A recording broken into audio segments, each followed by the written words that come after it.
전능이신 하나님 아버지 감사합니다. 아버지께서 창세전부터 저희를 계획하시고 한 명 한 명 지명하여 부르셔 저희가 지금 예배의 자리에 있습니다. 저희는 아버지의 공급 없이는 살아갈 수 없는 존재들입니다. 하루하루 매 순간 아버지가 주신 힘으로 살아가면서도 감사함을 잊습니다. 아버지의 은혜가 당연해지지 않길 원합니다. 영의 눈을 열어 매 순간 아버지를 보게 하시고 감사 속에 살아가도록 인도하여 주시옵소서. 지난 한 주간 주일에 들은 말씀을 붙잡고 한 주를 살아보려 하였지만 반전 영화의 주인공으로서 반전의 하나님을 기대하다가도 세상 속에 흔들리고 불안해하였으며 죄에 넘어졌음을 고백하고 회개합니다. 오늘 예배를 통하여 더욱 굳건한 믿음과 사랑을 주시고 아버지의 자녀로 담대하게 살아가는 기쁨을 주시옵소서. 우리가 죄인임과 예수님의 십자가에서 피 흘리심이 우리를 위하였음임을 알게 하시고 믿어지게 하시고 우리의 죄를 거두시었기에 우리가 영원히 살 수 있음을 믿어지게 하여 주시옵소서. 우리 안에 내주하고 계신 성령 하나님, 저희를 도와주시옵소서. 우리 안디옥 교회 청년부가 복음을 듣고 기쁨에 차 이 지역과 세상의 주의 빛을 전하는 자들이 되길 소망합니다. 이 지역 청년들에게도 주의 바른 말씀을 주시고 영을 배부르게 하시며 구원의 길로 인도하여 주시옵소서. 오늘 말씀 전하시는 주의 종 박철환 전도사님께 주님의 마음과 바른 말씀 전할 능력, 또 그에 필요한 모든 건강을 허락하여 주시옵소서. 저희가 예수 그리스도의 이름 안에서 살아가길 소망하며 성육신하신 삼위일체 하나님만을 고백합니다. 예수 그리스도의 이름으로 기도드립니다. 아멘.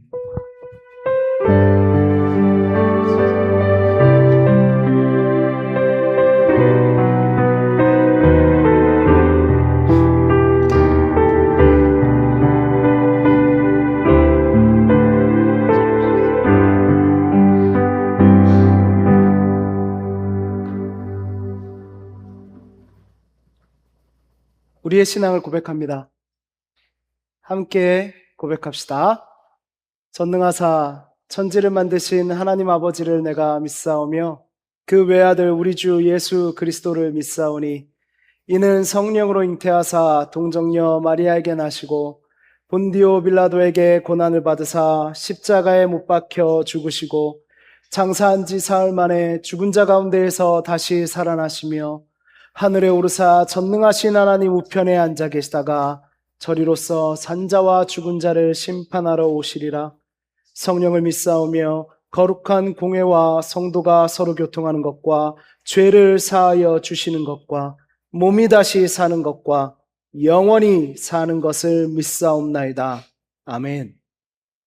우리의 진실한 고백이었습니다. 2026년 7월 19일 무더운 여름의 한가운데 청년부 예배 설교를 시작합니다. 오늘 설교의 제목은 함께 기뻐하라입니다. 오늘 전하는 이 설교가 여러분들이 함께 기뻐할 수 있는 그 기쁨의 씨앗이 되는 말씀이 되기를 소망합니다.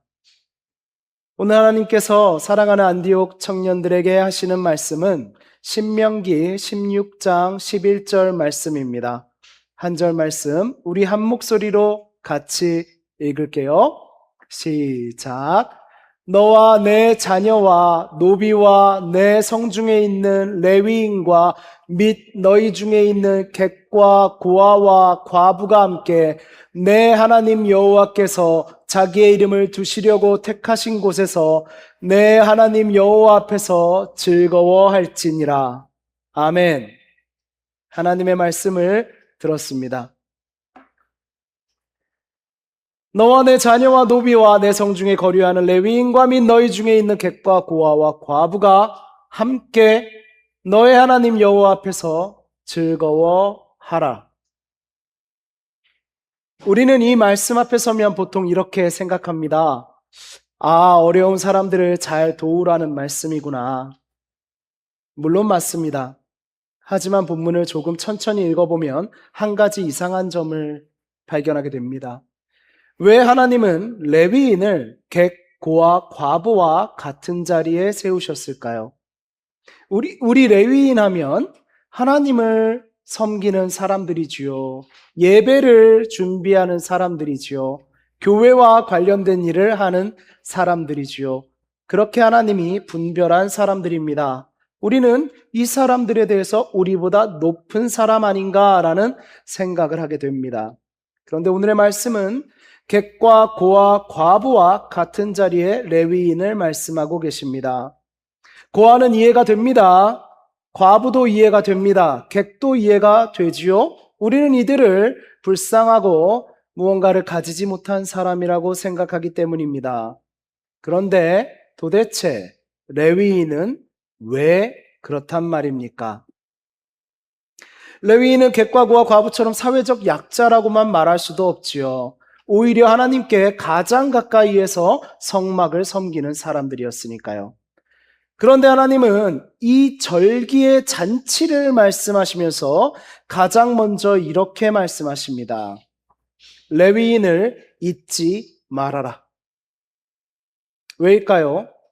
이 질문을 붙잡고 본문을 읽기 시작하니 하나님께서 말씀을 통해 전혀 다른 풍경을 보여주셨습니다. 오늘은 그 풍경 속으로 여러분과 함께 가보려 합니다.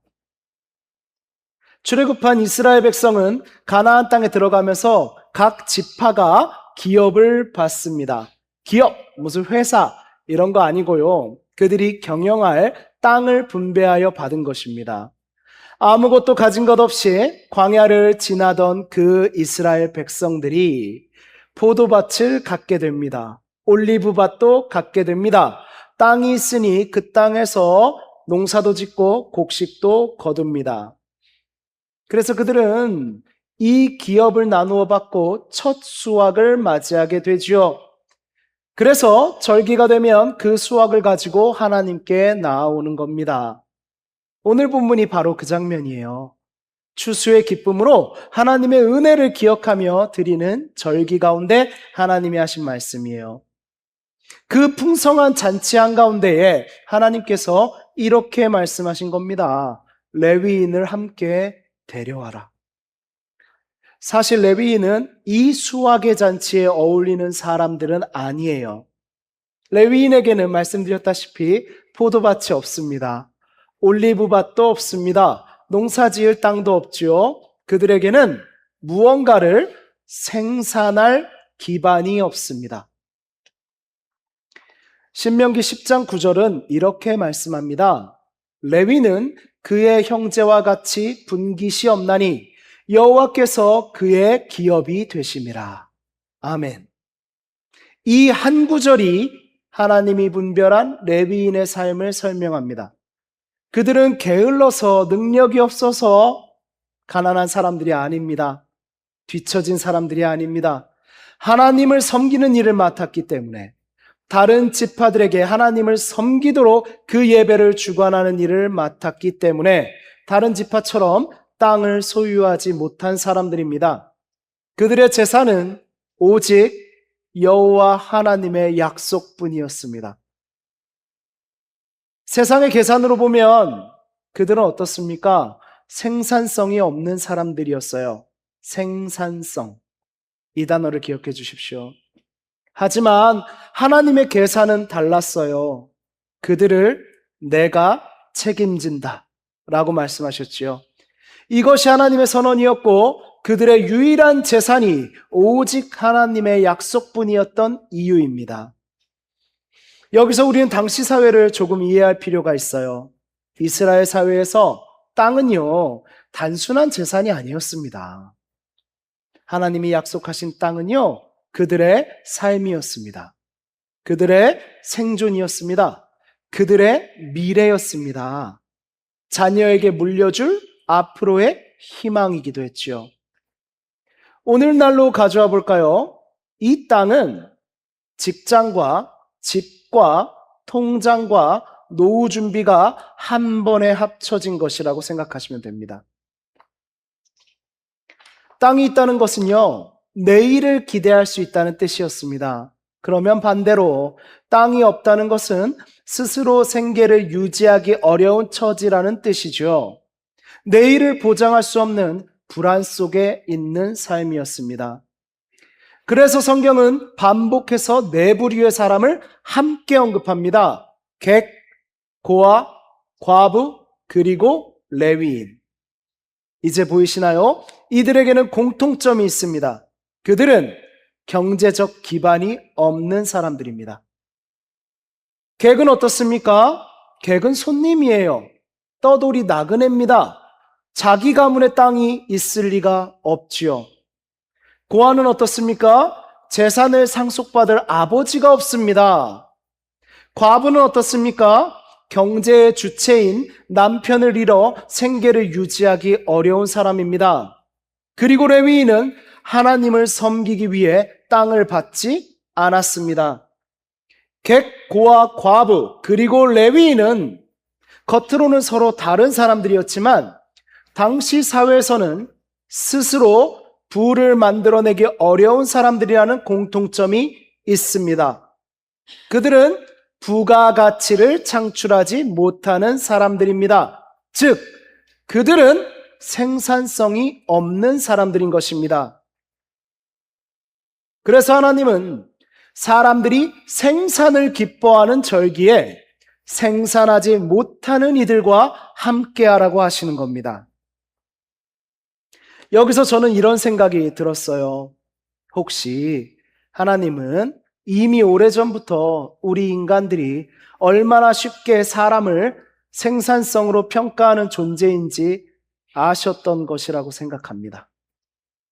많이 가진 사람은 존중받고, 많이 만들어내는 사람은 환영받고, 도움을 주는 사람은 기억되지만 도움을 받아야 하는 사람은 쉽게 잊혀집니다.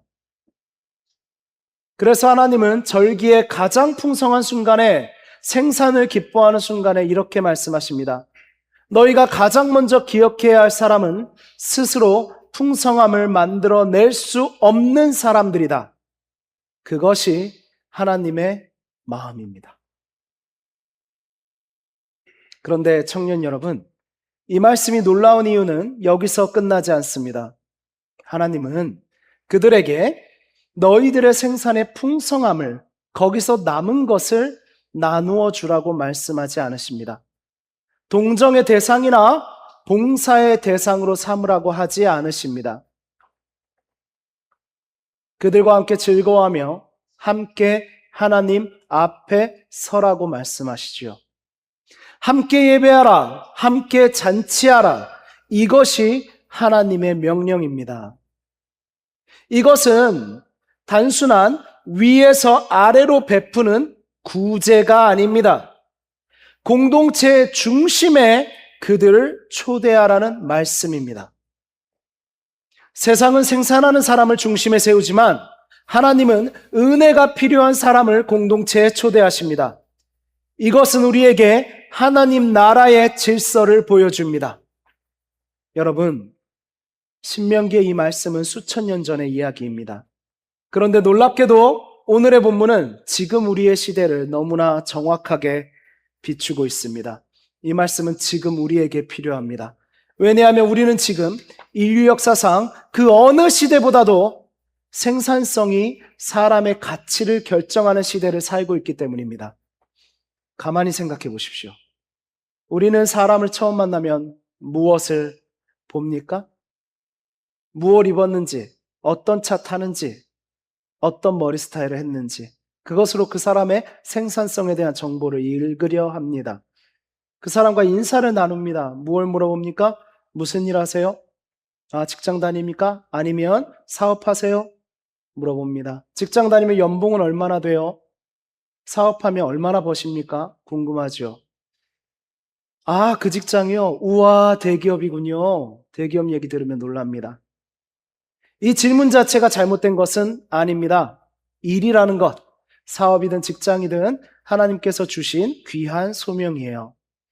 창세기에서 하나님은 아담에게 동산을 경작하고 지키라는 청지기의 사명을 주셨습니다.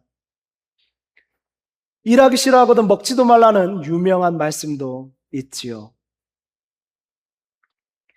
성경은 노동을 귀하게 여깁니다. 그러므로 문제는 노동이 아닙니다. 문제는 어느 순간부터 그 노동과 그 노동으로 인한 생산성의 가치가 사람의 가치가 되어버렸다는 것입니다. 우리는 직업을 묻는 것이 아니라 직업을 통해 사람의 가치를 묻기 시작했습니다. 청년들은 이 현실을 누구보다 잘 압니다. 취업을 준비하는 청년은 이런 생각을 합니다. 나는 아직 생산하지 못하는 사람이야. 남들에게 자랑할 만한 직장에 다니지 못하면 무슨 일을 하더라도 허무하게 느껴집니다. 아무 생산도 못하는 사람처럼 느껴집니다.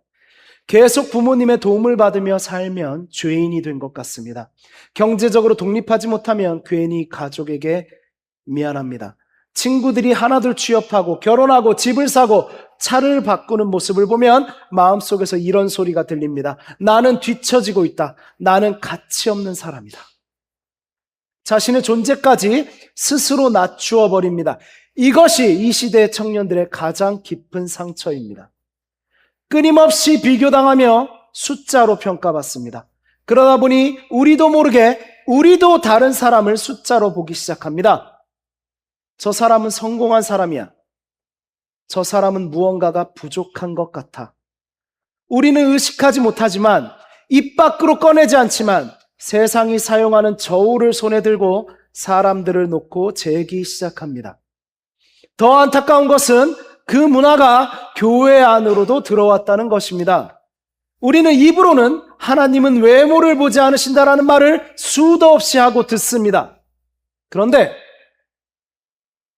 현실과 마음은 그렇지 않을 때가 있습니다. 교회에서도 좋은 직장에 들어가면 축하를 많이 받습니다. 사업이 잘 되면 간증을 부탁받습니다. 공부를 잘하면 왠지 믿음도 좋아 보입니다. 겉보기에라도 그런 사람으로 보여야 옷이라도 잘 차려 입어야 인정을 받습니다. 반대로 오랫동안 취업을 준비하는 청년은 점점 교회에 나오기가 어려워집니다. 계속 시험을 준비하면서도 떨어지는 청년은 괜히 사람들을 피하게 됩니다. 우울증으로 쉬고 있는 청년은 교회에서도 미안한 사람이 됩니다. 교회가 가장 불편하고 나오기 어려운 곳이 됩니다. 신체적, 정신적 장애가 있는 성도는 도움을 받는 사람으로만 남습니다. 은퇴해서 경제활동을 하지 못하는 어르신은 이제 나는 교회에 도움이 안 되는 사람인가라고 생각하기도 합니다. 교회의 모든 프로그램은 건강하고 잘나고 무언가를 하려는 의지가 가득한 사람들을 위해 준비됩니다. 이 사람들은 하고 싶어도 못하는 게 너무 많습니다. 여러분, 이것은 교회가 만든 문화가 아닙니다. 저는 그렇게 얘기하지 않습니다.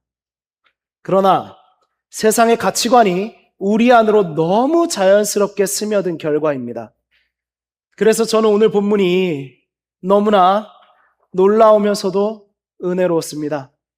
하나님께서는 축제의 절기를 명령하시며 이렇게 말씀하시지 않으셨습니다. 수확을 가장 많이 거둔 사람 누구야? 앞줄에 세워라. 헌금을 가장 많이 한 사람이 누구야? 다들 칭찬해라. 생산성이 높은 사람을 중심으로 공동체를 세워라. 그 사람이 하고 싶은 프로그램을 만들어라. 아닙니다. 하나님은 오히려 객을 데려와라. 고아를 데려와라. 과부를 데려와라. 레위인을 데려와라. 그리고 말씀하십니다. 그들과 기뻐해라. 이것은 단순한 배려가 아닙니다. 복지가 아닙니다. 이것은 하나님의 선언이시고 우리를 향한 명령입니다. 너희 공동체의 중심은 생산성이 아니라 은혜다라고 선언하신 겁니다. 여러분 잠시 상상해 보십시오. 오늘 예배를 마치고 단체 사진을 찍는다고 합시다. 누가 가운데 설까요? 교회 문화에 익숙한 여러분, 보통은 리더들이 가운데 섭니다. 사진에 가장 크게 보이는 자리를 차지합니다. 자신을 두고 배경으로 사람을 세우기를 좋아하는 경우도 있지요. 그런데요, 하나님께서, 주님께서 여러분과 사진을 찍으신다면 어쩌면 가장 먼저 이렇게 말씀하실지도 모릅니다. 불안하고 두려운 청년은 앞으로 나오렴. 아파서 울고 있는 너도 앞으로 나오렴.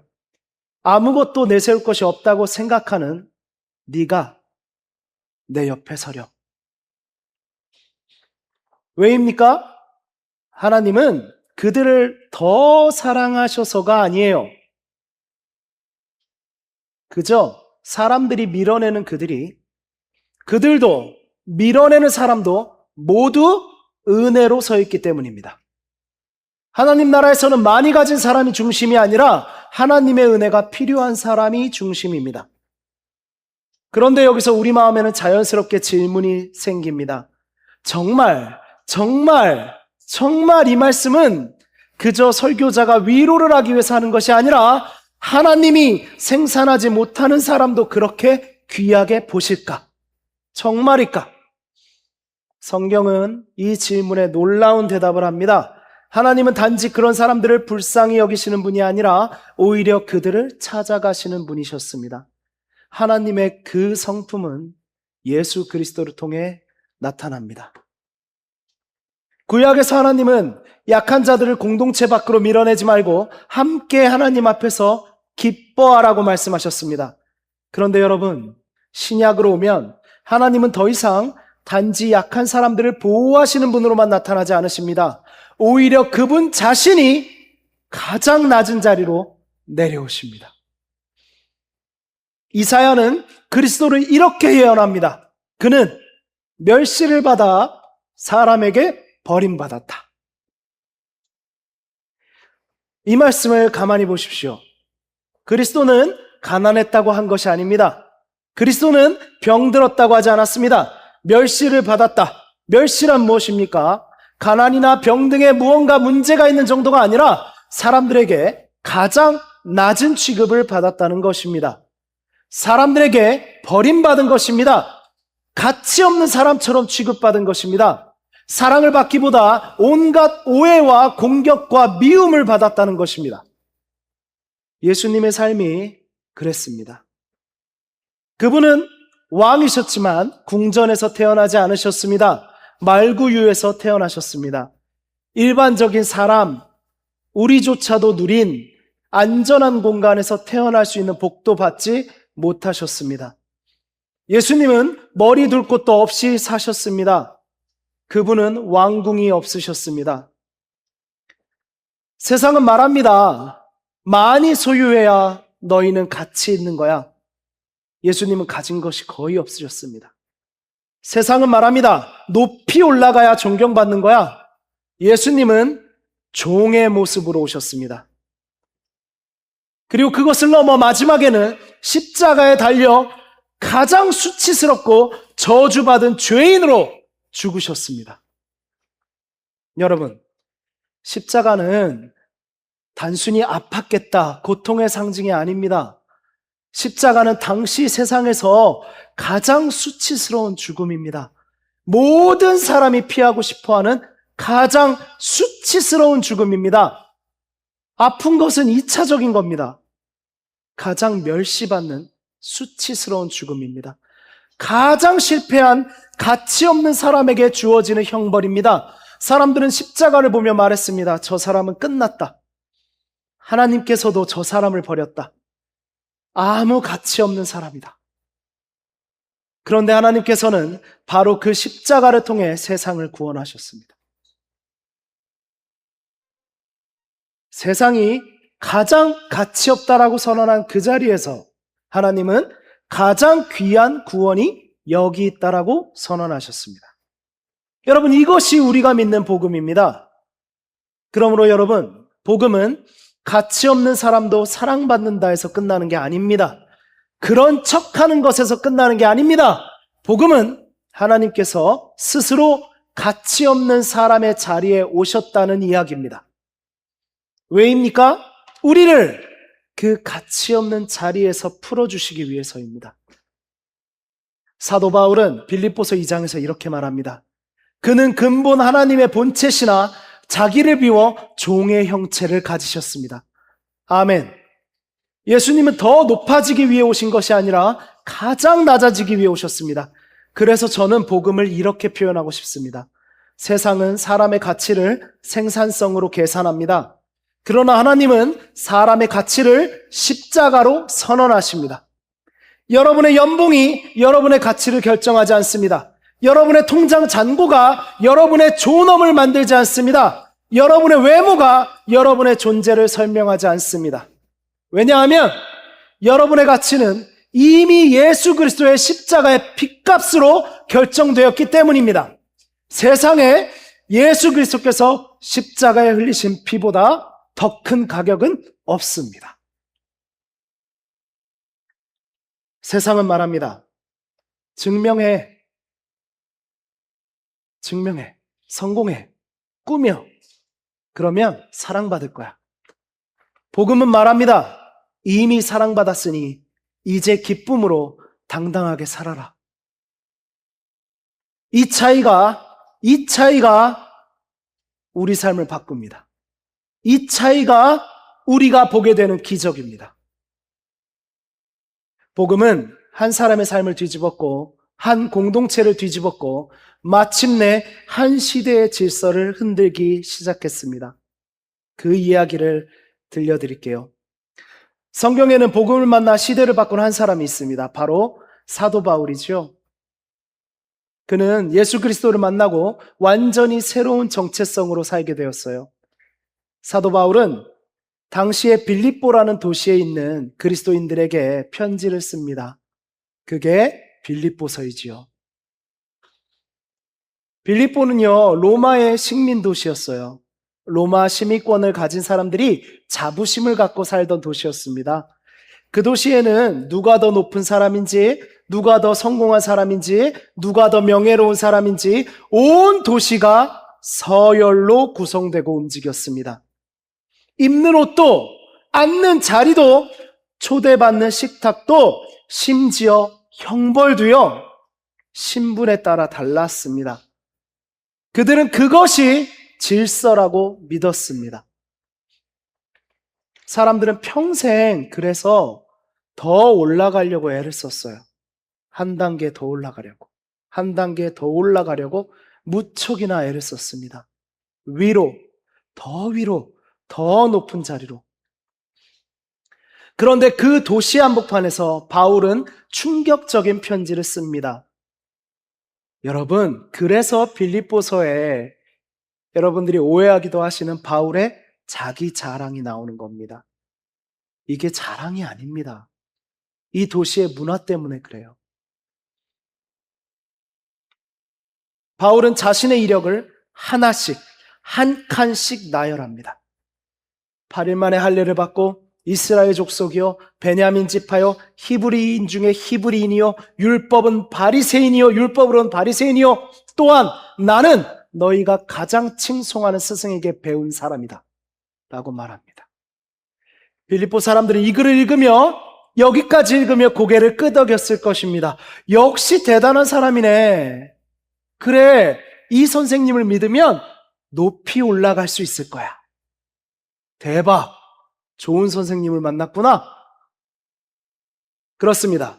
바울은 그 시대에 올라갈 수 있는 가능성, 최고의 이력서를 가진 사람이었습니다. 그런데 갑자기 이 이야기를 한 바울이 이어서 말합니다. 그러나 무엇이든지 내게 유익하던 것을 내가 그리스도를 위하여 다 해로 여긴다. 자기의 삶을 다 해로 여긴다. 아니, 해 정도가 아니라 배설물로 여긴다. 여러분, 이것은 단순히 겸손하라는 말이 아닙니다.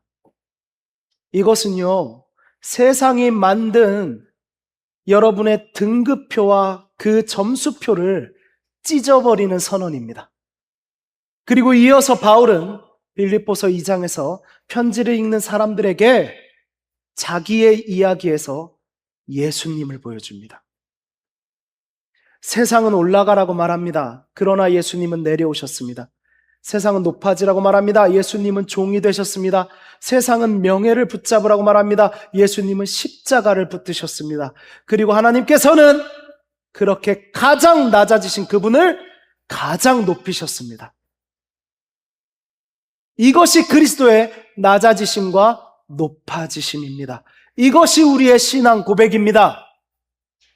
그분이 낮아지셨기에 높아질 수 있는 겁니다. 우리가 높아지려고 하나님께 닿는 것이 아닙니다.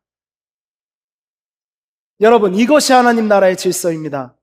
세상은 상승으로 영광을 얻지만 하나님 나라는 사랑으로 자신을 내어주는 사람을 영화롭게 하십니다.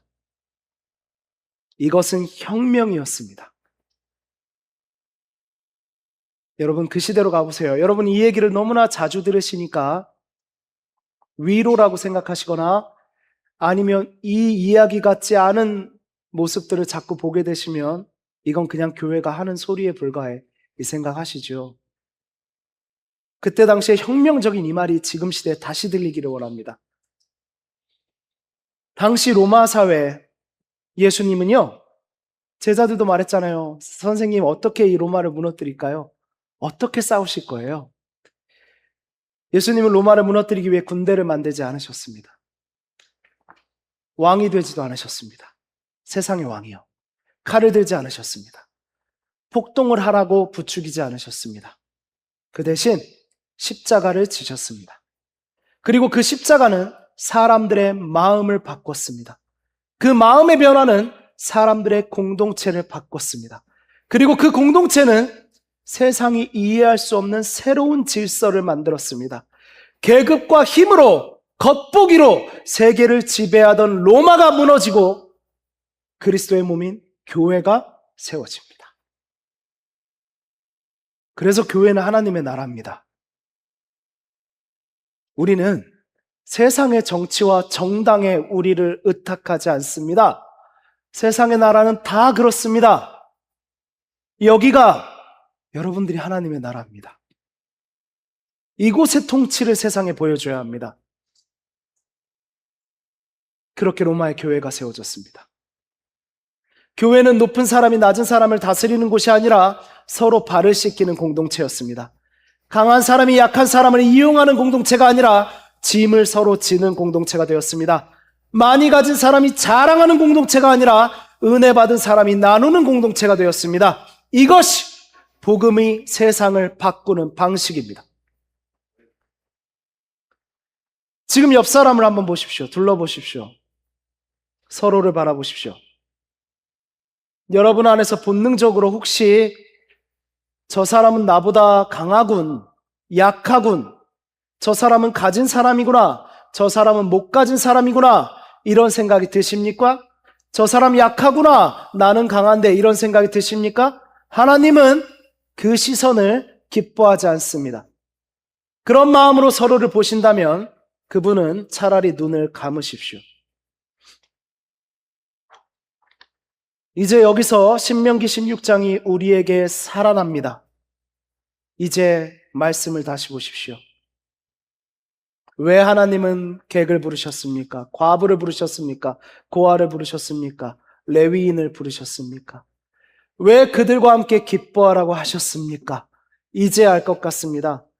하나님은 처음부터 서열이 아니라 잔치의 부르심으로 공동체의 식탁을 채우고 계셨던 것입니다. 자신을 내어주며 다 먹으라고 그 식탁으로 초대하고 계셨던 것입니다.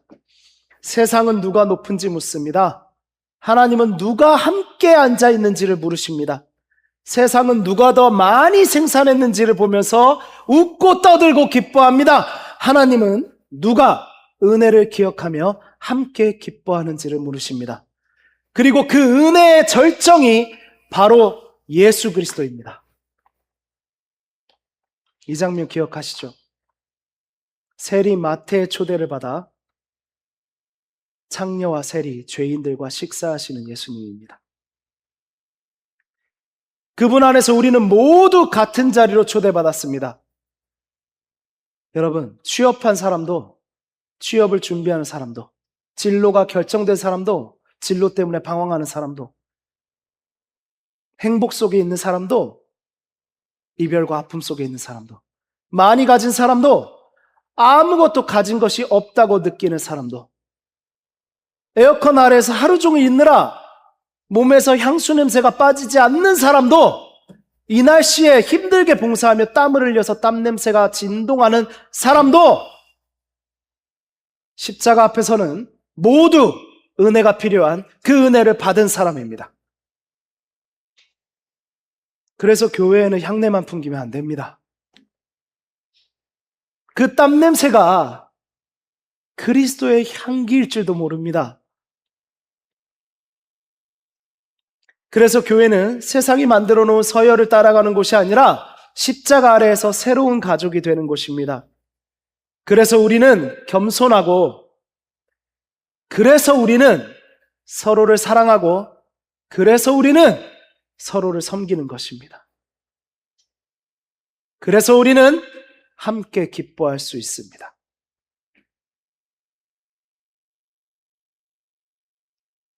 누구만 기쁘고 누구는 괴로운 것은 교회의 모습이 아닙니다. 하나님께서 원하신 것은 단순히 배고픈 사람의 배를 채우는 일이 아니었습니다.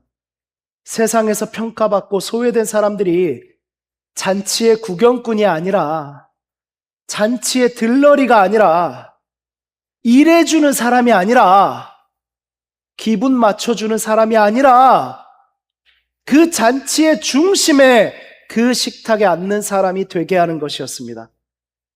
이것이 하나님 나라입니다. 이것이 교회의 모습입니다.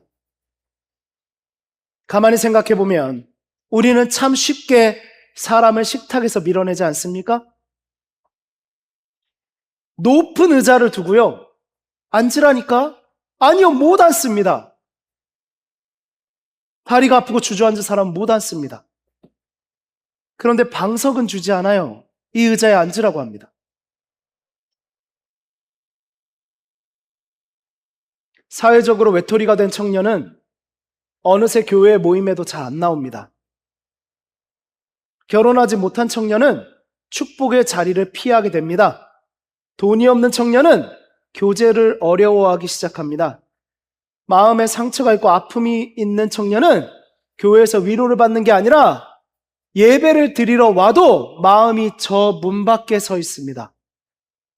사회적으로 부족해 보이는 성도는 배려의 대상은 되지만 때로는 함께하는 가족이 되지 못합니다.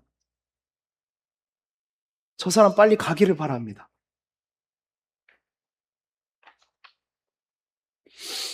우리는 자주 사람을 무엇을 할 수 있는가로 바라봅니다.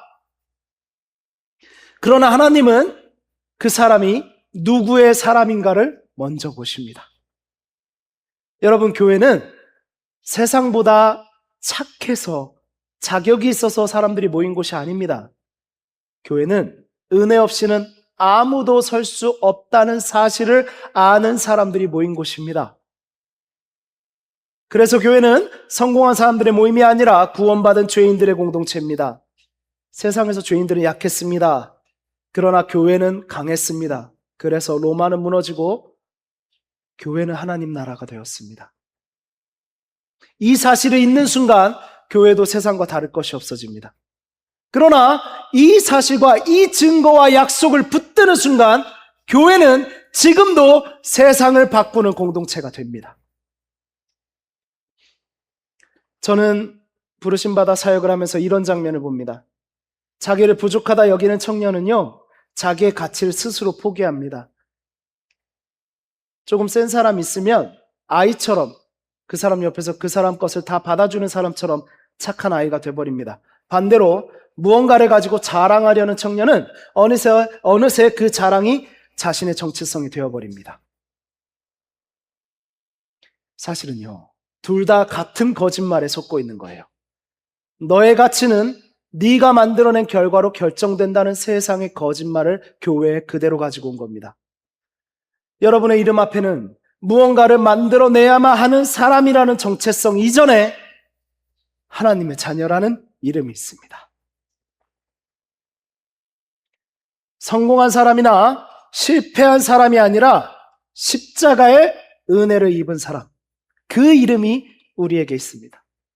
그 정체성이 우리의 모든 사회적 역할보다 먼저입니다. 그래서 이제 저는 오늘 본문의 말씀을 우리 모두의 기도로 바꾸고 싶습니다. 주님, 제가 은혜 받은 사람임을 잊지 않게 하소서. 그 기억이 나보다 약한 사람을 사랑하게 하시고, 그 기억이 나보다 늦게 가는 사람을 기다리게 하시고, 그 기억이 나보다 많이 가진 사람을 시기하거나 동경하지 않게 하시고, 그 기억이 나보다 적게 가진 사람을 무시하지 않게 하소서. 왜냐하면 우리는 모두 하나님의 은혜로 구원받은 사람들이고 십자가에서 생명을 얻은 사람들이기 때문입니다. 십자가에서 생명을 쟁취한 것이 아니라 얻은 사람들입니다. 은혜입니다. 아멘.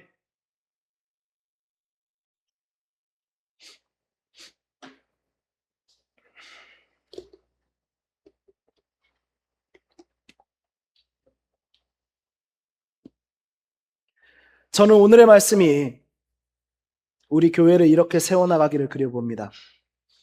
하나님이 주신 복을 받은 청년이 자신의 기쁨을 혼자 누리지 않고 아직 길을 찾고 있는 청년의 손을 잡고 함께 하나님께 감사드리기를 원합니다. 건강한 사람이 아픈 사람을 도와주는 사람이 아니라 같은 은혜를 입은 형제 자매로 함께 하나님 앞에서 기뻐하기를 원합니다. 그래서 그 아픈 사람이 스스로 일어나는 것에 박수를 보내는 교회였으면 좋겠습니다. 사역자가 성도 위에 서는 사람이 아니라 같은 식탁에 앉은 초대받은 한 사람임을 기억하는 교회가 되었으면 합니다. 누군가를 앞줄과 뒷줄로 나누지 않고 모두가 그리스도의 식탁에 초대받았음을 함께 기뻐하는 교회가 되기를 원합니다. 저의 원함이 아니라 하나님께서 그런 공동체를 꿈꾸신다고 믿습니다. 그리고 마지막으로 여러분에게 한 가지 결단을 부탁드리고 싶습니다. 이번 한 주 동안 한 사람을 떠올려 보십시오. 우리 공동체 안에서, 우리 교회 안에서, 혹은 여러분의 삶 속에서 세상이 보기에는 생산성이 없는 사람처럼 보이는 그 한 사람. 취업을 준비하며 지쳐있는 친구일 수도 있습니다. 오랫동안 교회에 나오지 못한 청년일 수도 있겠군요. 몸이 아파 쉬고 있는 성도일 수도 있습니다. 마음이 너무 아파 사람들 앞에 설 수 없는 성도일 수도 있습니다.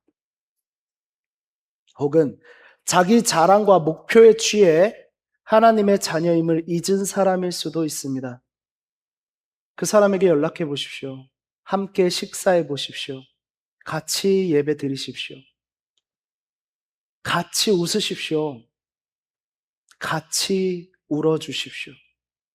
웃을 때 웃고 울 때 우십시오. 왜 우냐고 하지 말고, 왜 웃냐고 하지 말고요. 왜 나와 다르냐고 하지 말고. 왜냐하면 하나님은 함께 즐거워하라고 말씀하셨기 때문입니다. 저는 하나님께서 우리 교회를 보시며 이렇게 말씀하시기를 소망합니다. 그래, 이것이 내가 꿈꾸던 공동체다. 너희는 그리스도를 닮은 그리스도의 몸이구나. 아멘.